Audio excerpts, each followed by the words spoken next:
Samu Lopez sees it as ambitious but possible for Alcaraz to win all 4 Grand Slams this year. The Mershon's coach reviews his first months as his main coach in an interview with the local outlet ATP in Vienna. Dreaming is legitimate, always with your feet on the ground. Carlos has already shown that he can win several Grand Slams in a year, so the dream would be to go for all 4. For someone to say this is striking in itself, but if the author of the phrase is Samu Lopez, coach of the Mershon tennis player, it certainly carries much more weight. The replacement for Juan Carlos Ferrero at the head of the team that manages the professional career of the world number 1 has spoken with the local outlet ATP in Vienna and shared several insights about his pupil.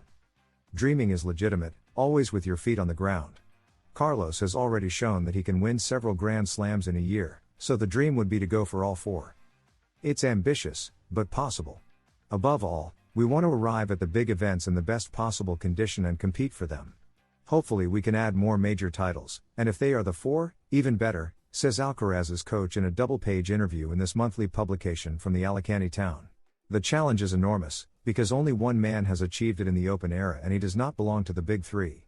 We are talking about the Australian Rod Laver, who completed the Grand Slam in 1969, a year after the start of the professional circuit. Laver had already done it in 1962, following in the footsteps of the American Don Budge, who was the first to achieve it in 1938, just before the outbreak of the Second World War. Among the women, an American was also the first to achieve it, Maureen Connolly in 1953, and an Australian was the first to repeat the feat, Margaret Court in 1970. Later came Steffi Graf with her Golden Slam in 1988, because to her 4 victories in Melbourne, Paris, London and New York she added Olympic gold in Seoul. Samu Lopez also analyzes his first weeks with the Australian Open champion. They have been marked by Carlos's total commitment to the preseason. He has shown great attention, intensity in training and a very open attitude to listening and letting himself be helped. That shows his growth and maturity. I had already been working last year with Juan Carlos Ferrero and I had known Carlos since he arrived at the academy, so the adaptation has been natural. The start has been very positive and, moreover, the results have followed, which always makes the work easier, he explains. According to Samu Lopez, he did not hesitate when it came to taking on the challenge. Coaching a number 1 who is shaping the history of tennis is something that may only happen once in a lifetime. I had no doubts, I feel prepared and I know the player well. I know what he needs to keep progressing and that's what pushed me to accept. He also seems to have a very clear idea of where his pupil can still improve. He must continue identifying his playing patterns and, from there, develop variations. Sometimes he still gets lost in the order of those patterns, although less and less. It is essential to keep evolving in the serve, the return and the net game. Also in the passing shot and in the complete understanding of his style. The key is recognizing himself as a player and perfecting that model. The perfect tennis player and thanks to Ferrero. The Alicante-born coach recalls how he experienced the Melbourne final and how he advised Carlos after losing the first set. I told him to keep going, that he was doing things well and that the match was going to change. We adjusted some aspects on the return and varied the speeds. Little by little the match became balanced and eventually the momentum shifted. Samu Lopez also gives his opinion when designing the perfect tennis player. The first serve would be Novak's, the second serve Carlos's, the forehand Carlos's, the backhand Jannik Sinner's and the volley also Carlos's. We're keeping quite a lot in-house.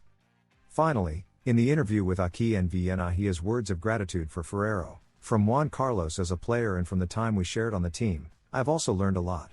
I always try to listen and keep the best from every experience. Juan Carlos Ferrero responds to the possibility of training Alcaraz again. The renowned Valencian tennis player Juan Carlos Ferrero had El Cafelito with Josep Pedrerol.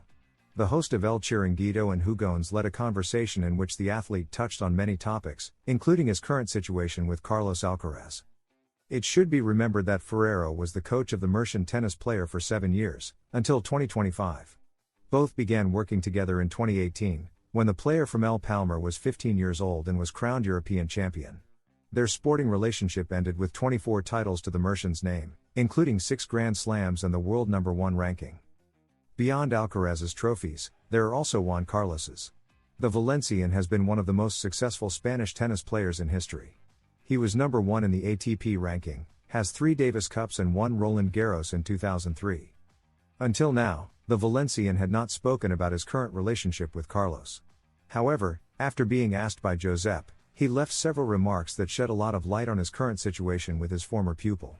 In one of the clips that the podcast El Cafelito posted on its social media, Josep asks Ferrero why he stopped following Carlos Alcaraz on Instagram, and his answer gives a lot to think about. I don't follow him because I need a bit of time to separate. Although if I open Instagram he appears everywhere anyway. So in the end I haven't achieved what I wanted, the tennis player explains while laughing with Pedrerol. However, he wants to make it clear that his decision holds no resentment. I follow tennis accounts and tournaments and he appears anyway, but I didn't do it out of spite. Not at all, the Valencian states firmly. In another of the short clips published on the program's account, Juan Carlos answers one of the most relevant questions asked during the interview. If Alcaraz asked you to come back, would you return? Faced with this question, the tennis player remains silent and reflects. They say second parts are never good, but in some movies they are. I think deep down in my heart I wouldn't be able to say no, Ferrero reveals with a nostalgic look. Juan Carlos Ferrero, on Alcaraz's parties. Carlos Alcaraz and Juan Carlos Ferrero went their separate ways a few months ago.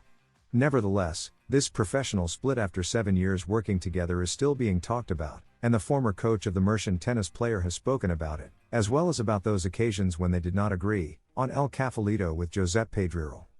When Alcaraz's documentary, A Mi Manera, My Way, came out, the world number one was heavily criticized for his holidays and nights out partying in Ibiza. About this, Ferrero was asked by Pedrerol about the impact that the phrase in the documentary might have had, in which he doubted whether the Spaniard could become the best in history with his work ethic. I have to make it clear that he always gave everything in training. There are very few players who can combine being professional with having a lot of fun off the court. Right now, I could still stand by that phrase, but it's true that he is proving that he can do it, Ferrero explains. Likewise, the former tennis player talks about the disagreements they had regarding rest after an important tournament. When you start living a lot outside the court, very tempting distractions appear, because all those plans are very fun. It really surprised me and the whole team that after winning Roland Garros and making all those sacrifices, he would ask us for a week to do whatever he wanted. However, his concern was not about quality, my concerns were not about his level, because he has so much talent that with 2 days of training he is already at his best, but we were afraid he might get injured. But well, he is managing to distinguish when it's time to work at the highest level and when he can reset. I hope I'm wrong about what I said. You've been hiding. The funny interaction between Djokovic and Alcaraz at Indian Wells. Djokovic and Alcaraz share a friendly moment hours before their debut at Indian Wells. A few hours before their first match at Indian Wells, Novak Djokovic and Carlos Alcaraz ran into each other in the tournament hallways. The scene, captured in a brief interaction, begins with a comment from the Serbian about his Spanish rival's new hairstyle. But Alcaraz's reply is quick to follow. It's a refreshing haircut. You've been hiding. But the Spaniard doesn't stop there. When he spots the Serbian number one, he laughs and says, "You've been hiding. You've been hiding. Is everything okay?" An interaction that comes just a few weeks after their final at the Australian Open. Tough debuts at Indian Wells. For his entry into the Californian tournament, Carlos Alcaraz will have to defeat the Bulgarian Grigor Dimitrov. Meanwhile, Novak Djokovic will face the Polish player Kamil Mierzyk, a less high-profile opponent but always unpredictable in the early rounds.